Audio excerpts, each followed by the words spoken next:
그 다음에 세 번째는 중앙선거관리위원회의 개표 조작이었습니다. 이것은 제가 몇 가지 사례를 들어서 말씀을 드리겠습니다. 첫째는 지역선관위의 개표 자료와 중앙선거관리위원회의 개표 자료가 일치하지 않았습니다. 경기도 남양주 선관위에는 119개의 투표소가 있습니다. 그러면 투표소가 119개이기 때문에 개표 결과도 119개로 개표 상황이 집계되어야 합니다. 그러나 남양주 선거관위에는 119개의 집계표가 있는 반면에 중앙선거관리위원회는 97개의 집계표밖에 없습니다. 이렇게 집계표가 다름에도 불구하고 공교롭게 개표 결과는 같습니다. 다음 두 번째 사례입니다. 개표 결과를 사전에 입력한 사실이 확인됐습니다. 자, 선거 전 이미 개표 결과표를 만들어 두었다. 저는 뭐 진실의 길에서 보도를 한 것이 아니라 오마이뉴스에서 보도한 것을 그대로 토스한 것인데 선거 전 이미 개표 결과표를 만들어 두었다. 무슨 내용이냐면 선거 하루 전날, 선거가 12월 19일인데 하루 전날인 18일 날 개표 결과표가 만들어 있더라는 겁니다.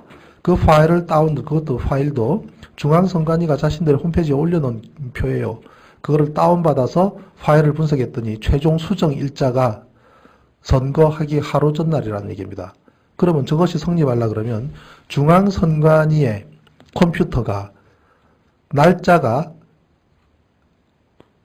그 이전 날짜로 세팅돼야 되는데 공적기관이 그게 가능한 일입니까? 그리고 한 사람도 아니고 조직적으로 집단적으로 말이 안 되는 얘기죠. 그래서 개표 결과표를 하루 전에 만들어 둔 것이 사실입니다. 서울시 송파구 선거관리위원회는 선거일 하루 전인 2012년 12월 18일 오후 1시 11분에 개표 결과를 서버에 입력한 사실이 확인됐습니다. 그 자료는 2012년 12월 19일 다음 날 개표한 결과와 일치합니다. 어떻게 투표 하루 전날 입력한 개표 결과가 선거 당일날 투표 결과와 일치할 수 있는 것인지 이것은 도무지 납득할 수 없는 상황입니다. 그것이 그러면 개표 결과표를 만들어 둔 거대로 방송사에 던져줬다라는 의미입니다. 끔찍한 얘기죠. 자, 그것은 보십시오. 우리가 투표를 하고 투표한 결과가 투표한 박스에 모이고 그것을 개표를 하죠. 그 다음에 개표한 결과를 중앙선관위에 보내주면 중앙선관위에서는 여러 군데서 올라오는 예를 들면 한 지역의 각 모든 투표구에서 올라오는 자료를 취합해서 그때그때마다 일정 시간마다 덩어리로 방송사에 보내주고 그럼 방송사는 보도를 하고 국민은 그거를 귀로 듣는 거 아닙니까? 그렇게 알고 순서가 있죠. 그렇게 네. 돼야 되죠. 네. 그럼 개표 결과가 중앙선관위로 가고 중앙선관위가 방송으로 가고 방송이 우리한테 온다면 그 모든 과정에서의 합산은 일치할 겁니다. 그죠? 그렇죠. 일치해야 되죠. 틀리면 안 되죠. 그런데 맞는 곳이 단 한 군데도 없습니다. 전국이에요? 전국에. 자, 서울 같은 경우에 한번 보십시오. 저기 보면은 이미 저 밑에 쪽에는 뭐냐면 최종적으로 며칠 뒤에 선거 끝난 다음 날 서울특별시에 대한 몇 사람이 투표했는가 나오는 겁니다. 630만 7,869명이 투표했다고 하는데 저 개표가 끝나기도 전에 이미 저 수치를 넘어버려요. 넘어져 있습니다. 개표가 71%가 있을 경우 그런데도 그 상황에서 그 상황인데도 네. 그 수치가 최종적으로 서울특별시가 투표한 사람 수보다도 넘어버려요. 그럼 저거는 그때 그만큼의 사람이 투표를 미리 만들어둔 데이터가 통보된 데이터가 실제로 투표한 사람하고 일치하지 않은 현상입니다. 그러죠. 저 위에 있는 수치는 가상의 수치고 저 밑에 있는 수치는 실제로 정확하게 투표한 사람의 수치입니다. 그러니까 예전보다 우리 뭐 국민들은 투표를 결국 개표 방송이라는 것은 개표한 결과치가 모아진 것을 우리가 본 것이 아니라 한편에 짜여진 온라인 게임을 본 겁니다. 극단적으로 얘기하면 잘 짜여진 온라인 게임 천만에요. 형편없이 조작된 온라인 게임을 본 겁니다. 그렇게 하다 보면 전 경기도 다 맞는 곳이 한 군데도 없습니다. 전국에. 세 번째 사례입니다. 개표소에서 지역선거관리위원장이 개표 선언을 하기도 전에 전국에 방송되는 선거방송에서는 개표 결과가 국민에게 방송됐습니다. 서울시 영등포구 대림삼동 제7투표구 개표 상황을 보면 영등포구 선거관리위원장이 개표 결과를 공표한 시각이 12월 20일 0시 16분이었습니다. 그런데 중앙선거관리위원회가 언론사에 제공한 개표 결과의 제공 시각이 12월 19일 22시 35분이었습니다. 결과적으로 개표 개시 1시간 41분 전에 개표하기도 전에 중앙선거관리위원회에서는 언론사에 개표 결과를 통보함으로써 전 국민에게 개표가 개시되지도 않았는데 개표 결과를 발표하는 이런 조작의 사례가 나타났습니다. 바로 이런 사례가 지난해 9월 18일 날 제가 주관한 국회 토론회에서 김후영 목사는 전국의 252개 선거구에서 13,542개의 투표소가 있는데 이 개표소의 60% 이상이 이와 같이 개표 선언이 되기 전에 개표 결과가 방송되는 사례를 집계해서 그 결과를 국내에 발표한 사실이 있습니다. 바로 이것이 결국은 선거안위에서의 개표 조작이다. 이렇게 주장하고 있는 것입니다. 이와 같이 투표는 국민이 했는데 개표는 국가의 공권력에 의해서 참담하게 이룬되었고 국민의 의사와는 무관하게 국민을 속이고 특정 세력이 장기 집권 또는 영구 집권을 해체하는 수단으로 악용될 것이기 때문에 바로 저는 지난해 9월 달에 투표소에서 수개표하는 길만이 이런 부정을 막을 수 있는 근본적인 제도적 장치가 될 수 있다. 이렇게 봐서 국회에서 토론을 거쳐가지고 여기에서 모아지는 의견들을 집약해서 2014년 12월 30일 공직선거법 개정안을 공동 발의하기에 이르렀습니다. 중앙선거관리위원회에서요. 지난 18대 대선 개표 결과 전국 252개 개표소 중 93개 개표소에서 개표에 오류가 있다 이렇게 발표한 바가 있습니다. 이것은 중앙선거관리위원회에서 그동안 줄기차게 우리들이 주장한 내용들에 대한 개표 조작에 대한 일정 부분을 시인한 것이다.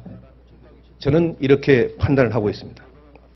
윤정훈 시발단 주도했던 사람이 그리고 국가기관이 대선에 개입했어요.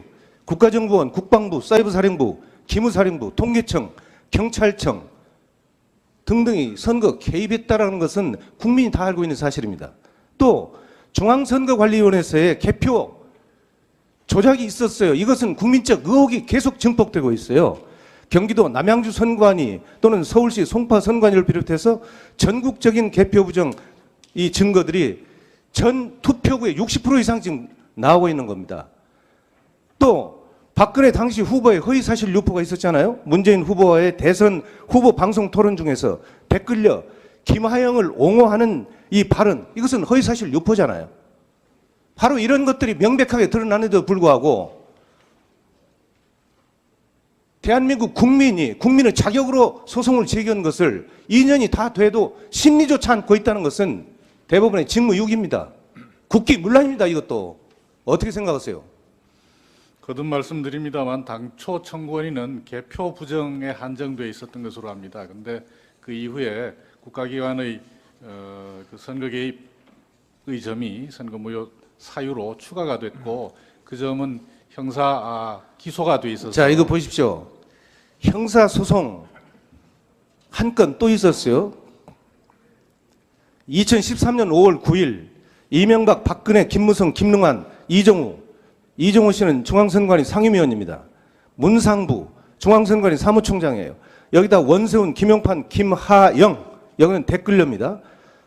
이 9명을 형법 제87조 내란죄, 동법 제91조 국헌문란죄, 동법 제122조 직권남용죄, 동법 제123조 직무유기죄로 형사 고발해놨어요. 이것도 지금 전혀 심리를 않고 있어요. 이러면서도 지금 대부분이 지금 제대로 선거 사범에 대해서 심리하고 재판을 진행하려는 의지가 있다고 보십니까? 지금 아까 답변 중에 바로 이제 때가 됐으니 뭐 할 수 있겠다 이렇게 말씀하셨는데 언제 할 거예요? 이제 1심 판결이 났으니까 당해 재판부에서 기일을 지정해서 진행하리라고 생각합니다. 그렇게 막연하게 답변하지 마시고 지금 현재 어떤 상황인데 언제 하겠다. 이 국회에서 분명히 한번 답변해 보세요. 당해 재판부에서 결정할 일이라서 제가 법원 행정처장 입장에서 말씀드려서 단정하기는 어렵습니다만 예, 역사는 이 모든 사실을 기억합니다. 기록합니다. 지금 이 고발인들을요, 검찰에서 거꾸로 엮어가지고 지금 실형을 선고해서 현재 감옥에 있어요. 정당한 주장을 하는 국민들을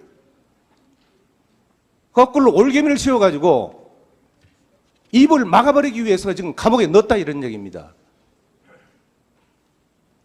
우리 국민은 우매하지 않습니다. 지켜보겠습니다. 믿기지가 않으시죠? 이렇게 대한민국이 허접하고 형편없다는 사실이 도저히 안 받아들여지죠. 그러면 한번 들여다보십시오. 별로 어려운 상황도 아닙니다. 그런데 우리 잘난 야당에서는 지금도 또 지방선거에서 이기겠다고 저러고 있습니다. 과연 이게 이런 선거가 의미가 있겠습니까? 그렇지 않습니다. 한번 의문이 들 거예요. 자, 이명박 정권 그리고 박근혜 정권 들어서 왜 그 집단들은 저렇게 상식에도 납득할 수 없는 상식적이지도 못한 그런 것을 해도 왜 그 집단 내에는 이것은 잘못된 것이다, 이래서는 안 된다라는 하는 목소리가 단 하나도 존재하지 않을까? 이상하지 않습니까? 그 메커니즘이 뭐냐면 그분들은 부정선거를 하지 않으면 이길 수 없다는 것을 모두가 알고 있는 겁니다. 천안함 사건 같은 경우에 만약에 정권이 바뀌게 되면 그 진실이 드러난다고 생각해 보십시오. 끔찍하지 않겠습니까? 끔찍하죠. 진실이 드러나면. 지난 선거에서도 야당에 있는 사람들은 뭐 이기면 좋고 지면은 와신상당 또 하면 되지라고 생각했을지 모르지만 이명박 그 집단은 그렇지 않습니다. 그 사람들은 선거에 지는 것은 곧 죽음이다라는 인식으로 싸웠습니다. 그리고 거기에 충실한 거죠. 자기들이 이런저런 데이터를 모아보고 조사를 해보니 정상적인 방법으로는 절대로 이길 수 없다는 결론을 이미 내린 거죠. 그러니까 부정과 조작을 하지 않고서는 이길 수 없다는 사실을 모두가 알고 공유하고 있다고 하면 그 사람들은 뭐 이야기할 수 없는 거죠. 그 외에는 이길 방법이 없는데 만약에 지면 죽음인데 어떤 죽음일까요? 내가 가진 재산, 내가 가진 기득권, 내가 가진 권력 다 놔야 되는 것은 물론이고 그 다음에 이런저런 것들이 문제가 되면은 사법 처리가 된다고 하면은 이제 정치 인생은 끝나는 것이고 그러한 온갖 추한 것들이 바닥에 드러나게 되면 앞으로 10년, 20년, 30년 동안 자신들이 다시 주도권을 잡을 수 있겠습니까? 없죠. 이길 수 있는 방법을 찾기 위해서 그 방법밖에 없다고 하는 것을 인식하기 때문에 저렇게 똘똘 뭉쳐서 침묵하고 있는 겁니다. 안기부의 그 정치과장 출신 김필원 씨, 그 다음에 중앙선관위 노조위원장 출신인 한용수 씨 등 제18대 대선 선거 무용 소송인단 공동대표는 공직선거법 제178조 재정부칙 제5조를 위반한 제19대 대통령 선거는 무효다. 18대 대통령 선거는 무효다. 이렇게 주장을 하면서 2013년 1월 4일 대법원에 대통령 선거 무효 소송을 제기한 바가 있습니다. 그럼에도 불구하고 대법원은 6개월 내에 이 소송을 심사해서 판결해 줘야 되는데 현재 2년 4개월째가 되고 있는데도 전혀 심리조차 하지 않고 있습니다. 저는 이 부분을 지난 2014년 11월 29일 날 국회 외교를 통해서 대법원 행정처장께 강력히 요구를 했는데 그때 답이 이제는 하겠다 했는데도 아직도 손을 보지 않고 있습니다. 이 문제는 대단히 중요한 문제임에도 불구하고 전혀 국회에서 논의조차 되지 않고 있기 때문에 제가 오늘 이 자리에서 왜 18대 대선이 부정 조작 선거였는지 그 사례를 몇 가지 말씀드리고자 합니다. 첫째는 새누리당의 부정선거였습니다. 잘 아시지만 시발단 윤정훈 목사가 선거법 위반으로 기소가 돼서 징역 10월에 집행유예 2년이 선고됐던 이 선거 무효 사안입니다. 두 번째는 국가기관이 대통령 선거에 개입했다는 것입니다. 이것은 너무나도 잘 아시다시피 국가정보원, 국방부, 사이버사령부, 기무사령부, 통계청, 경찰청 등이 선거에 개입한 중대한 사안입니다. 이미 원세훈 전 국가정보원장은 2심에서 구속 수감되어 있는 실정입니다. 지난 12월 30일 날 공직선거법 개정안을 대표 발의했는데 그 이후에 나타나는 아주 회귀망측한 일이 하나 있었는데 이것을 말씀드리겠습니다. 어느 집단에서 의도적으로 그리고 계획적으로 이 투표소에서 수개표하는 법안에 대해서 반대 의견을 내놓았습니다. 이것은 국회 홈페이지 입법 예고 시스템에서 투표소에서 수개표하자라고 하는 법안을 국민에게 공지를 했는데 무려 2, 3일 만에 9,653건의 아주 집단적이고 동시적으로 반대 댓글을 올렸습니다. 이것은 국회 역사상 전무후무한 일입니다. 바로 이런 하나의 일련의 사태를 보면 개표 조작을 주도했던 세력이나 또는 그와 함께하는 장기 집권 세력들이 이런 일들을 하지 않았나 이런 생각을 갖습니다. 저는 국회 행정안전위원회에서 조속히 공직선거법 개정안을 심사해서 반드시 2016년 4월 13일에 개최되는 20대 총선부터는 투표소에서 수개표가 실현될 수 있도록 그래서 이 땅의 개표 조작과 개표 부정이 완전히 추방되기를 기원합니다. 투표로 반영된 민의를 권력자들이 조작해서 정권을 찬탈하는 일이 다시는 반복되지 않기를 소망합니다. Anybody who trusts electronic voting machines should have their head examined. 네, 18대 대통령 선거가 이제 석 달 보름여 앞으로 다가왔습니다. 앞으로 대선으로 가는 길에 전국은 변화무쌍한 흐름을 보일 것으로 예상됩니다. 뉴스와이는 대선 상황실 코너를 마련해서 대선 정국의 흐름과 이슈를 짚어드립니다. 대선 상황실로 가보겠습니다. 이번 대선은 그야말로 초박빙의 승부가 예상되는 51대 49의 싸움이 될 것으로 보입니다.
서툰 백무 글씨로 쓴다. 타는 목마름으로 타는 목마름으로 민주주의여 만세. 타는 목마름으로 타는 목마름으로 민주주의여 만세.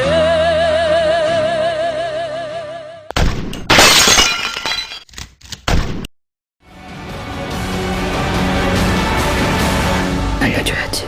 우린 계속 싸우고 있다고.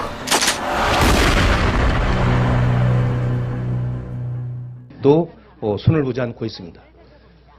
이 문제는 대단히 중요한 문제임에도 불구하고 전혀 국회에서 논의조차 되지 않고 있기 때문에 제가 오늘 이 자리에서 왜 18대 대선이 부정 조작 선거였는지 그 사례를 몇 가지 말씀드리고자 합니다.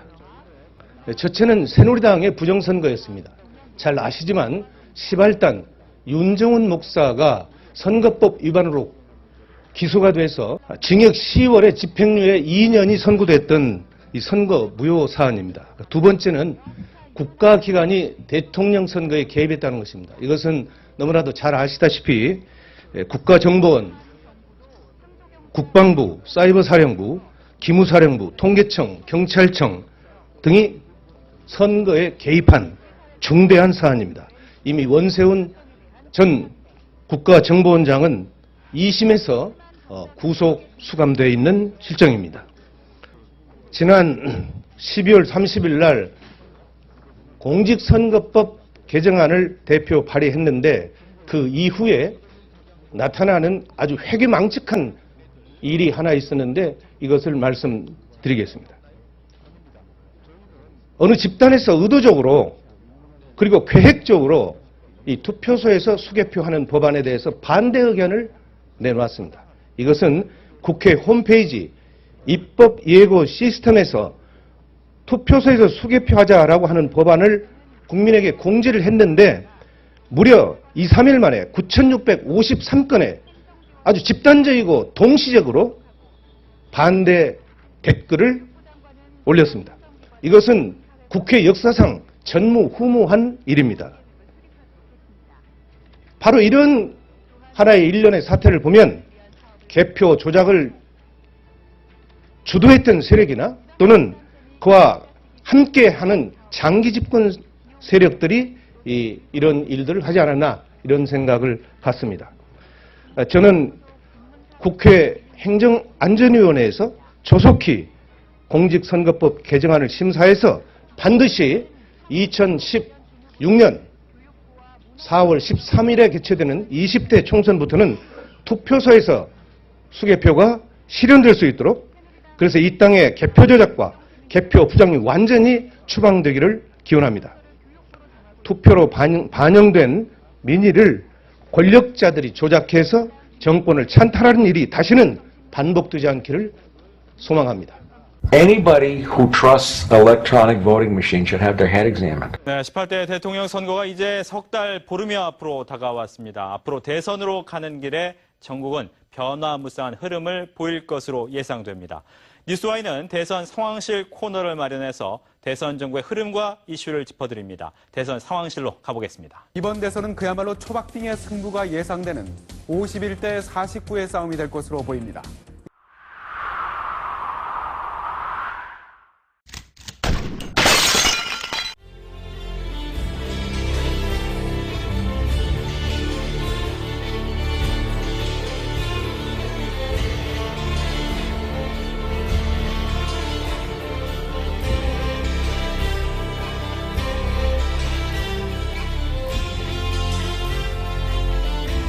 전국이에요? 전국에.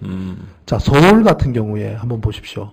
저기 보면은 이미 저 밑에 쪽에는 뭐냐면 최종적으로 며칠 뒤에 선거 끝난 다음 날 서울특별시에 대한 몇 사람이 투표했는가 나오는 겁니다. 630만 7,869명이 투표했다고 하는데 저 개표가 끝나기도 전에 이미 저 수치를 넘어버려요. 넘어져 있습니다.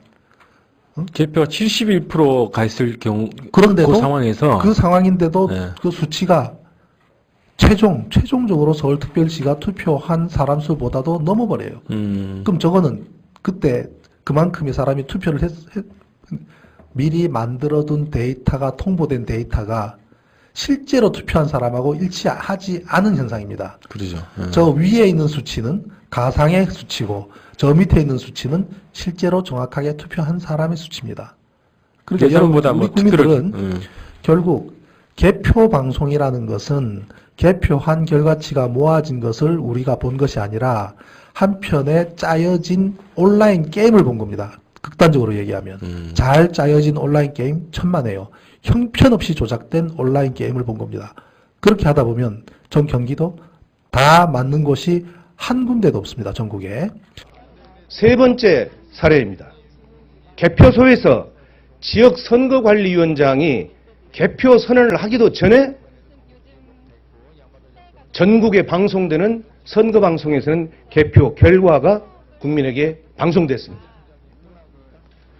서울시 영등포구 대림 3동 제7투표구 개표 상황을 보면 영등포구 선거관리위원장이 개표 결과를 공표한 시각이 12월 20일 0시 16분이었습니다. 그런데 중앙선거관리위원회가 언론사에 제공한 개표 결과의 제공 시각이 12월 19일 22시 35분이었습니다. 결과적으로 개표 개시 1시간 41분 전에 개표하기도 전에 중앙선거관리위원회에서는 언론사에 개표 결과를 통보함으로써 전 국민에게 개표가 개시되지도 않았는데 개표 결과를 발표하는 이런 조작의 사례가 나타났습니다. 바로 이런 사례가 지난해 9월 18일 날 제가 주관한 국회 토론회에서 김후영 목사는 전국의 252개 선거구에서 13,542개의 투표소가 있는데 이 개표소의 60% 이상이 이와 같이 개표 선언이 되기 전에 개표 결과가 방송되는 사례를 집계해서 그 결과를 국내에 발표한 사실이 있습니다. 바로 이것이 결국은 선거안위에서의 개표 조작이다. 이렇게 주장하고 있는 것입니다. 이와 같이 투표는 국민이 했는데 개표는 국가의 공권력에 의해서 참담하게 이룬되었고 국민의 의사와는 무관하게 국민을 속이고 특정 세력이 장기 집권 또는 영구 집권을 해체하는 수단으로 악용될 것이기 때문에 바로 저는 지난해 9월 달에 투표소에서 수개표하는 길만이 이런 부정을 막을 수 있는 근본적인 제도적 장치가 될 수 있다. 이렇게 봐서 국회에서 토론을 거쳐가지고 여기에서 모아지는 그 다음에 세 번째는 중앙선거관리위원회의 개표 조작이었습니다. 이것은 제가 몇 가지 사례를 들어서 말씀을 드리겠습니다. 첫째는 지역선거안위의 개표 자료와 중앙선거관리위원회의 개표 자료가 일치하지 않았습니다. 경기도 남양주 선거안위에는 119개의 투표소가 있습니다. 그러면 투표소가 119개이기 때문에 개표 결과도 119개로 개표 상황이 집계되어야 합니다. 그러나 남양주 선거안위에는 119개의 집계표가 있는 반면에 중앙선거관리위원회는 97개의 집계표밖에 없습니다. 이렇게 집계표가 다름에도 불구하고 공교롭게 개표 결과는 같습니다. 다음 두 번째 사례입니다. 개표 결과를 사전에 입력한 사실이 확인됐습니다. 자, 선거 전 이미 개표 결과표를 만들어 두었다. 저는 뭐 진실의 길에서 보도를 한 것이 아니라 오마이뉴스에서 보도한 것을 그대로 토스한 것인데 선거 전 이미 개표 결과표를 만들어 두었다. 무슨 내용이냐면 선거 하루 전날, 선거가 12월 19일인데 하루 전날인 18일 날 개표 결과표가 만들어 있더라는 겁니다. 그 파일을 그것도 파일도 중앙선관위가 자신들 홈페이지에 올려놓은 표예요. 그거를 다운받아서 파일을 분석했더니 최종 수정 일자가 선거하기 하루 전날이라는 얘기입니다. 그러면 저것이 성립하려 그러면 중앙선관위의 컴퓨터가 날짜가 그 이전 날짜로 세팅돼야 되는데 공적 기관이 그게 가능한 일입니까? 그리고 한 사람도 아니고 조직적으로 집단적으로 말이 안 되는 얘기죠. 그래서 개표 결과표를 하루 전에 만들어 둔 것이 사실입니다. 서울시 송파구 선거관리위원회는 선거일 하루 전인 2012년 12월 18일 오후 1시 11분에 개표 결과를 서버에 입력한 사실이 확인됐습니다. 그 자료는 2012년 12월 19일 다음 날 개표한 결과와 일치합니다. 어떻게 투표 하루 전날 입력한 개표 결과가 선거 당일날 투표 결과와 일치할 수 있는 것인지 이것은 도무지 납득할 수 없는 상황입니다. 그것이 그러면 개표 결과표를 만들어 둔 거대로 방송사에 던져줬다라는 의미입니다. 끔찍한 얘기죠. 자, 그것은 보십시오. 우리가 투표를 하고 투표한 결과가 투표한 박스에 모이고 그것을 개표를 하죠.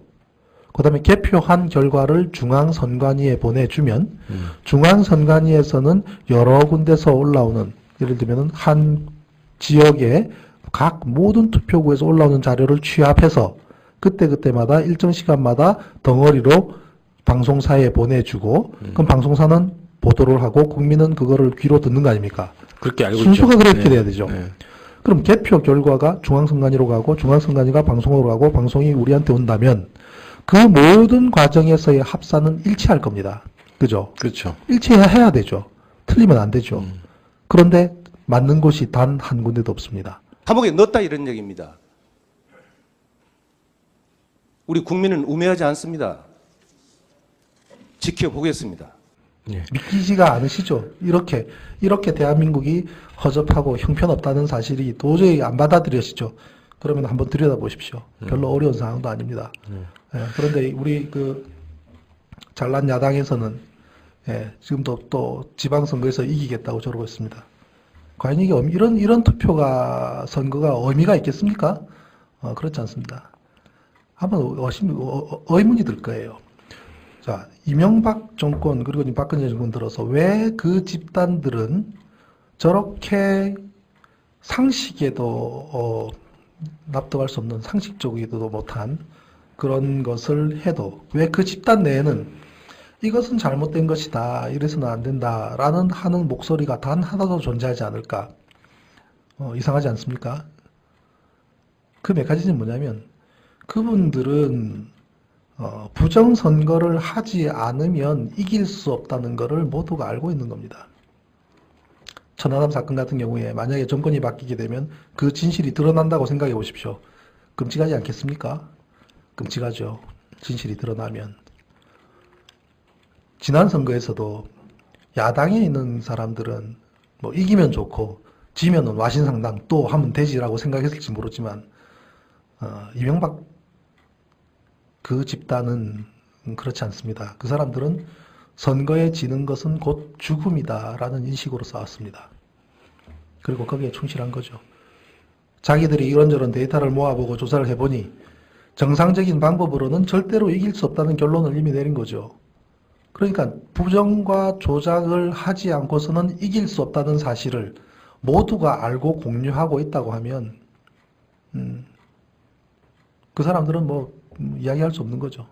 그 외에는 이길 방법이 없는데 만약에 지면 죽음인데 어떤 죽음일까요? 내가 가진 재산, 내가 가진 기득권, 내가 가진 권력 다 놔야 되는 것은 물론이고 그 다음에 이런저런 것들이 문제가 되면은 사법 처리가 된다고 하면은 이제 정치 인생은 끝나는 것이고 그러한 온갖 추한 것들이 바닥에 드러나게 되면 앞으로 10년, 20년, 30년 동안 자신들이 다시 주도권을 잡을 수 있겠습니까? 없죠. 그 이길 수 있는 방법을 찾기 위해서 그 방법밖에 없다고 하는 것을 인식하기 때문에 저렇게 똘똘 뭉쳐서 침묵하고 있는 겁니다. 안기부의 그 정치과장 출신 김필원 씨, 그 다음에 중앙선관위 노조위원장 출신인 한영수 씨 등 제18대 대선 선거무용소송인단 공동대표는 공직선거법 제 178조 재정부칙 제5조를 위반한 제 19대 대통령 선거는 무효다. 18대 대통령 선거는 무효다. 이렇게 주장을 하면서 2013년 1월 4일 대법원에 대통령 선거 무효 소송을 제기한 바가 있습니다. 그럼에도 불구하고 대법원은 6개월 내에 이 소송을 심사해서 판결해 줘야 되는데 현재 2년 4개월째가 되고 있는데도 전혀 심리조차 하지 않고 있습니다. 저는 이 부분을 지난 2014년 11월 29일 날 국회 예결위를 통해서 대법원 행정처장께 강력히 요구를 했는데 그때 답이 이제는 하겠다 했는데도 아직 의견들을 집약해서 2014년 12월 30일 공직선거법 개정안을 공동 발의하기에 이르렀습니다. 중앙선거관리위원회에서요. 지난 18대 대선 개표 결과 전국 252개 개표소 중 93개 개표소에서 개표에 오류가 있다 이렇게 발표한 바가 있습니다. 이것은 중앙선거관리위원회에서 그동안 줄기차게 우리들이 주장한 내용들에 대한 개표 조작에 대한 일정 부분을 시인한 것이다. 저는 이렇게 판단을 하고 있습니다. 윤정훈 시발단 주도했던 사람이 그리고 국가기관이 대선에 개입했어요. 국가정보원, 국방부, 사이버사령부, 기무사령부, 통계청, 경찰청 등등이 선거 개입했다는 것은 국민이 다 알고 있는 사실입니다. 또 중앙선거관리위원회에서의 개표 조작이 있었어요. 이것은 국민적 의혹이 계속 증폭되고 있어요. 경기도 남양주 선관위 또는 서울시 송파 선관위를 비롯해서 전국적인 개표 부정 이 증거들이 전 투표구의 60% 이상 지금 나오고 있는 겁니다. 또 박근혜 당시 후보의 허위사실 유포가 있었잖아요. 문재인 후보와의 대선 후보 방송 토론 중에서 댓글려 김하영을 옹호하는 이 발언, 이것은 허위사실 유포잖아요. 바로 이런 것들이 명백하게 드러나는데도 불구하고 대한민국 국민의 자격으로 소송을 제기한 것을 2년이 다 돼도 심리조차 않고 있다는 것은 대법원의 직무유기입니다. 국기문란입니다. 이것도. 어떻게 생각하세요? 거듭 말씀드립니다만 당초 청구원인은 개표 부정에 한정돼 있었던 것으로 압니다. 그런데 그 이후에 국가기관의 그 선거 개입의 점이 선거 무효 사유로 추가가 됐고 그 점은 형사 기소가 돼 있어서. 자, 이거 보십시오. 형사 소송 한 건 또 있었어요. 2013년 5월 9일 이명박, 박근혜, 김무성, 김능환, 이정우 씨는 중앙선관위 상임위원입니다. 문상부 중앙선관위 사무총장이에요. 여기다 원세훈, 김용판, 김하영 여기는 댓글료입니다. 이 9명을 형법 제87조 내란죄, 동법 제91조 국헌문란죄, 동법 제122조 직권남용죄, 동법 제123조 직무유기죄로 형사 고발해놨어요. 이것도 지금 전혀 심리를 않고 있어요. 이러면서도 지금 대부분이 지금 제대로 선거 사범에 대해서 심리하고 재판을 진행하려는 의지가 있다고 보십니까? 지금 아까 답변 중에 바로 이제 때가 됐으니 뭐 할 수 있겠다 이렇게 말씀하셨는데 언제 할 거예요? 이제 1심 판결이 났으니까 당해 재판부에서 기일을 지정해서 진행하리라고 생각합니다. 그렇게 막연하게 답변하지 마시고 지금 현재 어떤 상황인데 언제 하겠다. 이 국회에서 분명히 한번 답변해 보세요. 당해 재판부에서 결정할 일이라서 제가 법원 행정처장 입장에서 말씀드려서 단정하기는 어렵습니다만 네, 역사는 이 모든 사실을 기억합니다.